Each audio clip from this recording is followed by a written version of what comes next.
Hello friends, welcome back. How are you all doing today? I thought it would be quite fun to have a little look at some gameplay of me playing Spy post-update.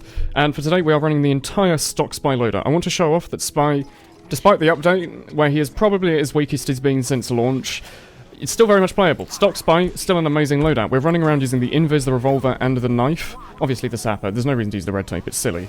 But anyway, starts off very stupidly. As you will watch, we play as if we're using the dead ringer. So we see a heavy pick and we go for it without thinking remotely about what's going to happen. There was no reason for me to run up there at that heavy. That was a very poor decision. So this entire video is going to be talking about decision making, because later on we start making some better and better decisions. We adapt, we improvise, we overcome. We don't need the dead ringer, we don't need the ambassador. We also apparently can play engineer, so if you just give my man a second here to speed up. I think I'm whacking his teleporter quickly. Yeah, there we go. We go back to Spy anyway, but yeah. We learn. We start playing less randomly aggressive for no reason, so at the start there, I was like, okay, heavy pick, I can go for it. So I went for it without thinking about the future. In fact, their entire team was around the corner. What I should have done is, maybe even if I went for the pick, I should have immediately invis like we did here. Had I been using the dead ringer, I might have considered just running at the heavies there, just to see, and then get away if something went bad. Instead, I thought carefully. I was like, okay, much easier for me just to guarantee that I'll get away. Invis, get a stab, he turns around, that's fine, we'll run away. Don't even worry about it. I think a pyro comes and sets us on fire in a few seconds. He's like, hey, Vsauce, Michael here, gonna shoot you on fire. And look, tiny little spy buff from the update. You know, it's for everyone, but if you were unaware, they changed how Afterburn works. It used to be a flat 10 seconds. If a single particle hit you, you would just get set on fire for 10 seconds. You take about 4 damage a second, I think like 2 with the degrees, so 2 or 3. That's changed now. It's now varied based off of the amount of time that they shoot you on fire for. So back there, the pyro set was on fire, so I cloaked to get that, you know, couple of extra seconds faster fire resistance, and sorry, the fire removal. As you know, if you're invis, you'll get rid of your status effects a little bit faster. And then also we just stayed away for a few seconds, and it meant that we didn't have to use the Spicicle, which is bugged right now. Might be fixed in the future. Spicicle takes about 2 seconds to set off now, instead of just instant, so that's, I mean, it's a bug. It's not a patched note, and if it was, that would have been quite a weird little debuff. But anyway, yeah, look. Here we are, doing perfectly fine, running around with a stock knife, stock revolver, and we die in a very normal situation. Yeah, we get 10 kills in a row, and a scout comes up and cleans us up, basically. That's what you'd expect. Quite good. We might have been able to survive there, had I have even, you know, looked around a little bit longer, seen that there was a scout. I might have, you know, been able to pull out my revolver and start shooting him. 2-3 shots will get that scout. Very, very good. Unfortunately, no, I didn't see, but that's definitely something I could have avoided. So here, I could have gone after the scout, I could have revolvered him. No. I hold off, I've run at them just in case, but I knew I had a little bit of a backup there. I could have gone left around the wall like I did. I would never have gone through the walkway there, because that would have been me undisguised running in a straight line for too long, but instead, look, could fight the heavy, but no. We run away to safety. When you're running around with the invis, unlike the dead ringer where you'd basically just run to an ammo pack, you have to run between walls. You have to use walls as your safety, because people can't see you, people can't shoot you, and most importantly, people aren't going to one-shot you and then taunt and go, ho ho, I killed the spy. So just use walls to your advantage. Guess what? The invis watch is really, really, really, really good at not being seen. So here, I could try and fight the medic. I only have 16 health. I could revolver him. Instead, I'm playing smart, conservative. I'm standing behind a wall where someone's probably not going to see me, plus I'm facing at my team, so my disguise is quite believable. Pyro here. Do you want to get the button on? No. Look at that. Revolver. Pulling it out. It's amazing. So those people there, it's an excellent example of why the revolver is really useful.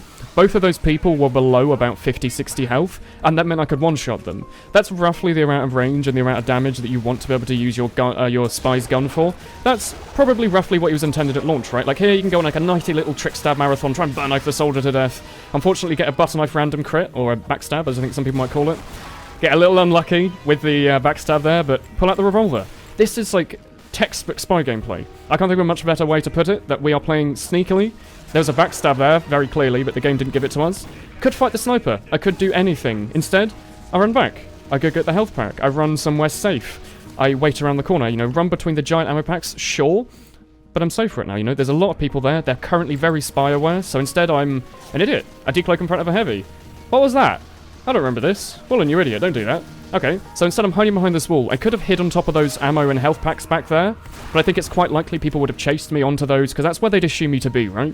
Ammo, health pack. With the Deadringer, I could have just stood there mindlessly and survived. Instead, with the Invis, I had to think a little bit, so I hid around the corner. So even if someone had peeked, because I'm using the Scout disguise, my world model's quite small. It's quite small, so we could not be seen around the corner. Anyway, yeah. Very, very good thing there. Standing in the window with an Invis watch. Couldn't have done that with the Deadringer. I would have been hiding up there, not having a great time. But instead I managed to be all sneaky and hide in the window, and then their team came in front of me. So anyway, yeah. Here we're going to go and kill the sniper. Something shot me. It's a scout. He's meat-shotting me. What could I do? I could try and fight him. He's relatively low. I could try and fight a sniper friend. He's relatively low. There we go. Nice little matador, and I go away. I could have run after that scout, maybe, trying to revolver him, but there's always a chance he could have just turned around and shot me, and because I'm using the invis, I would have just died. So instead, smart. I want almost always to have roughly full health, so look, picking up even the little health packs. Scout meat shot right up in your face is quite a big damage ramp up, so it will pretty much one-shot you. Here we go. Using the wall to my advantage, you see? Didn't run next to the heavy, didn't run out in the open. I ran under the prop where I knew it would be difficult for him to track me. Here's a nice little example, I do remember this actually. Some people on relatively low health pull out the revolver. They're all very distracted by my pyro. Someone trying to shoot me with the rockets, that's alright. Decloak here maybe to try and distract him. They don't even notice me.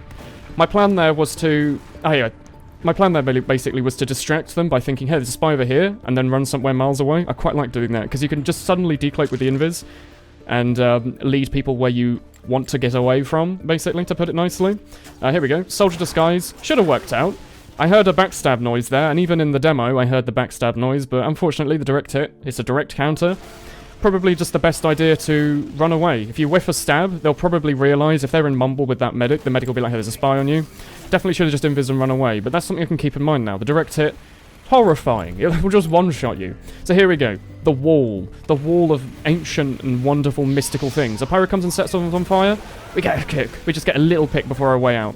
I mean, I could have invis, I could have run away, but I didn't. I thought it'd be quite fun to go and kill someone. I was hoping I could get the medic as well and maybe escape, but unfortunately, I did get killed. That's what you'd really expect there, pyro setting on fire. Oh, also, if you're unaware, the stock flamethrower has been immensely buffed in this update. In the fact that if you correctly, I think you have to like click, click, click, click, click or something, you can basically melt a heavy in about 2 seconds because the particles are a little funky, where as long as you touch someone with one of your flamethrower particles, they'll take all of your flamethrower damage, so you can just spin your screen around a bunch. And now look at these people, they're spy checking. I go in the corner and I kill the guy that was spy checking. I've always found that really satisfying. Like that shotgun soldier there was trying to kill me, so I went to a corner he might not have expected me to be in. And I, killed him, but I'm a little bit miffed. Backstabs, my friendos. This was the one thing I always never particularly enjoyed about Spy, was when you have to hope that the melee hit reg works properly. Because I do feel like in those situations, I was in a nice place and a nice time, and I was behind the people, I didn't get the backstab, and it would have just been that, their internet was funking up or something, but whatever it was. We managed to show off it quite nicely in this nice little round of gameplay. So, I do believe that shows most of it off. Look at there. Look at that MVP scoreboard. 65, 19 kill streak. I guess one of those was on a Deadringer Spy or something. But anyway, yeah.